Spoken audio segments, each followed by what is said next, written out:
Let's have a cheers to your fabulous, fabulous distillery here. Thanks. We're going to talk all about it now. Awesome. Cheers to that. Right. Hi, I'm here to smooth vodka and in the morning. Cheers. I don't want to miss a drop. Okay, fine. So tell us a little bit. Let's start from the beginning. Sure. Whose idea was this? Was this your baby? So one of my partners, Ryan, and I had both been living here for a while, and we were looking for a new concept to do together. He had just come off one job, and I was ready to come out of retirement. And so I said, come up with a good idea, and I can, maybe help. And so we considered about 20 different ideas, and we kept coming back to craft distilling. So it was really a joint idea. Okay. And why did you choose the ice plant, the old ice plant building?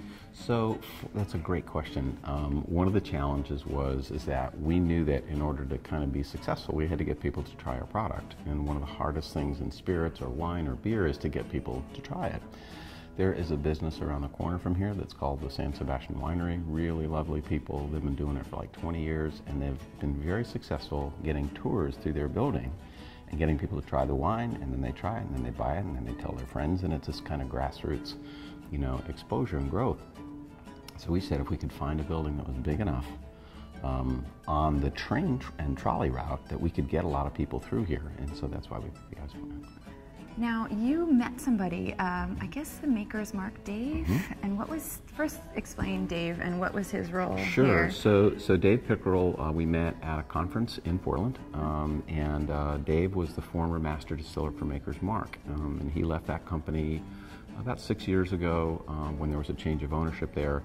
And he decided to embark on a new career of helping small distillers like ours get started, because he had all 15, 20 years worth of distilling experience, and he sure knows how to make bourbon because he made makers for a long time. And he also knew about all this equipment behind us and where to get it and how to structure it. And so we asked him if he would help us with the project. He hadn't done any projects in Florida before. He had done about 15 throughout the country, but Florida was really intriguing to him, so he took us on as a client, and he really has been our mentor. We call him our master distiller, and he's the guy who we go to for big questions. We have a wonderful guy on site here, Brendan, who is our day-to-day head of production and head distiller, and he's equally talented, but Dave's kind of the guy who helped put all this together. Let's talk about the equipment behind us, the space. This is a museum, and you offer free tours. Absolutely, yeah. We wanted to make it as accessible as possible. We didn't want to charge, because we figured if people come in and they kind of love what we do as much as we do, then maybe they'll take some of our product home. The tours are about 45 minutes long.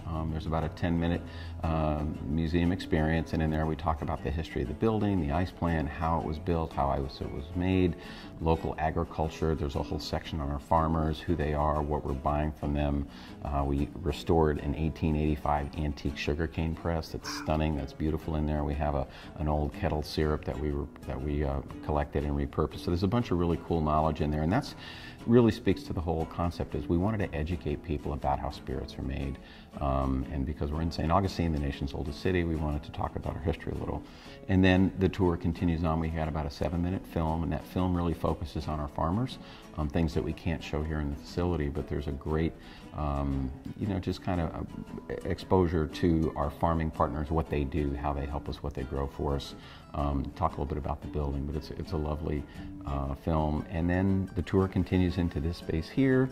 I kind of call it coming into Oz. People come out of that nice, comfortable, air-conditioned space, and then they come in here and they see the, Ella and Bessie, who are our two stills behind us, and the tour guides explain to them the whole process of distilling. And the best part at the end, they get to taste. Absolutely, they get to taste as much as they want, but we usually limit it to 2 or 3 samples. But they'll taste a little bit of the spirit neat, and then we'll also make what we call a Florida Mule, which is a freshly made drink. We make it every day. It's made with fresh lime juice, freshly pressed ginger, and then simple syrup combined with our vodka, and it's absolutely delicious. We'll have one of those after I this. think we just might have to. Farm to bottle process, that's something that's really big for you guys. Absolutely. Can you explain that? Sure. Well, the whole concept to craft production is the idea of using local agriculture to make whatever is kind of unique to your area. So, for example, if you think of someplace like upstate New York, they grow a lot of rye. It's a natural grain that they grow up there, so they're making rye whiskey there. Florida, we can't grow rye. It's a crop that we won't get here, so we're choosing to use local things that we grow in Florida, like sugarcane and corn. And in fact, because we're in North Florida, we can also grow wheat, which is really important to bourbon. So for us, we're growing right here in St. Augustine in this county, red winter wheat, and we're growing some really amazing corn. And those two products, in addition to barley, which we're getting from Asheville, North Carolina, is making our bourbon. And it's the first bourbon ever to be made in the state of Florida. I know, now that amazing, is right? Epic. Okay, so let's talk spirits now. Sure. Right now we've got vodka that we just had, and people can purchase. And you've got gin, right? Yeah, our gin formula is about 6 weeks out. So we've been working on that. Our distiller Brendan worked actually next door with Zach Lynch, who you met, and spent some time with, and the two of them spent, 6 weeks just tweaking and taking the juniper and taking the orange peel and cardamom and all these other beautiful botanicals, and they've come up with a formula that we love. So that's in the works, and it'll be out, I think, in June. And rum? So we're going to start rum production probably in July, and I would say that you'd probably see it on the street in the first part of 2015. Okay. And last but not least, the bourbon, which is going to be the first bourbon. Let's talk about OG. Yeah. Now, we were told it was original gangster, but it doesn't. I think it has to do with original proof gallons, which has to do more with the federal volume, and because the federal government likes to collect their taxes on these things. But yeah, so the bourbon is really amazing. We worked with Dave Pickerell, Brendan, our distiller, and then a guy out of Colorado named Jake Norris, who's extremely talented. The three of those guys helped formulate, and we wanted to make a bourbon because this was more of a tourist experience here in our facility, where people could try bourbon for the first time and go, wow, that's really smooth, it's very easy. And so with Dave being at Makers, I said, I want to make something even smoother than Maker's Mark. And so I think we've done that. So we've already got spirits in the barrel here. Maybe we can take some, I'll sneak a little out of the barrel early for you, but it's going to be unbelievable. It's going to be great. Yeah. Now, what do you think is something that you love about this, right, that people probably don't notice every day? Something. That's a really good question. You look at this and you're like, this is really cool, or this is a memory, and people pass by it or probably don't know. For me, I'm a little older than you guys, but you get to a point in your life where you realize you don't own anything.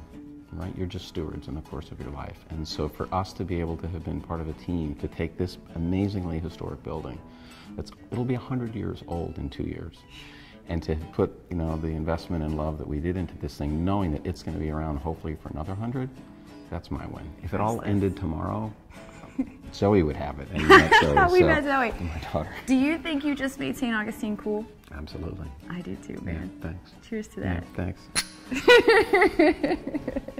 That was awesome.